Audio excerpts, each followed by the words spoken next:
Alors, je m'appelle Marie, j'ai 33 ans et je fais de la pole dance, du cerceau aérien et de l'exotique depuis 4 ans. Alors, avais-tu une pratique sportive avant de venir au studio? Alors, pas du tout ou quasiment pas. J'avais vaguement essayé d'aller à la salle de sport, mais j'ai très très vite abandonné. Donc, c'était pour ainsi dire au point mort. Et comment as-tu connu le studio et comment le décrirais-tu en 3 mots?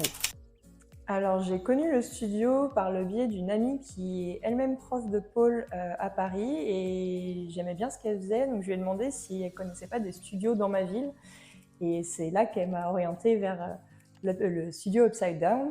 Et pour décrire le studio, je dirais qu'il est inclusif, empouvoirant et irrévérencieux.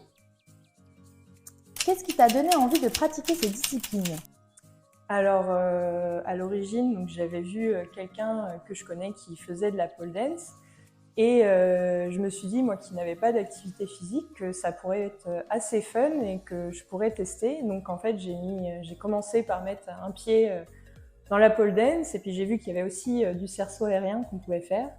Et de fil en aiguille, je me suis mis aussi à l'exotique. Donc en fait, c'est plus un cheminement, mais voilà, c'est d'avoir vu quelqu'un en faire et je me suis dit pourquoi pas moi.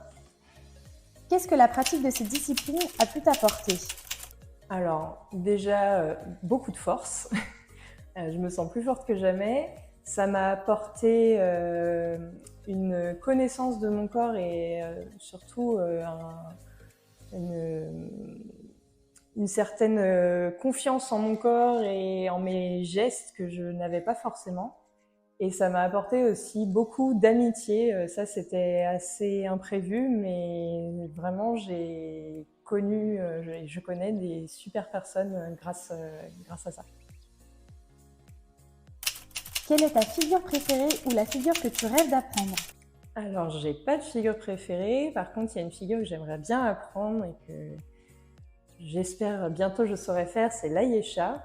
Et éventuellement, en figure de rêve un peu plus compliquée, le Janeiro. Cite-nous la pole danceuse ou le pole dancer qui t'inspire. Alors, j'ai pas vraiment de pole dancer ou pole danceuse qui m'inspire plus qu'un ou une autre. Moi, ce qui m'inspire vraiment, c'est les copains-copines qui sont en cours avec moi. Quand je les vois réussir une figure qu'ils ont envie de réussir depuis longtemps, ou quand je les vois se dépasser, bah, c'est ça, moi, qui m'inspire. Si une personne de ton entourage hésitait à prendre son premier cours au studio, que lui dirais-tu? Je lui dirais que si elle hésite, c'est qu'a priori l'envie est déjà là. Et au pire, qu'est-ce qui risque de lui arriver? Faut tester. Et puis si ça lui plaît pas, elle reviendra pas. Et si ça lui plaît, bah, c'est le début d'un super chemin. As-tu une anecdote, un moment qui t'a marqué, touché ou quelque chose que tu aimerais dire pour terminer? Oui, alors il faut savoir que notre prof nous emmène souvent en compétition avec elle. Et très récemment, je suis partie à Lisbonne avec elle et avec d'autres filles du studio. Et bien que ce soit toujours un moment avec beaucoup de stress et d'anxiété, c'est aussi un moment avec beaucoup de sororité, d'entraide et vraiment, j'adore ça autant que ça me stresse.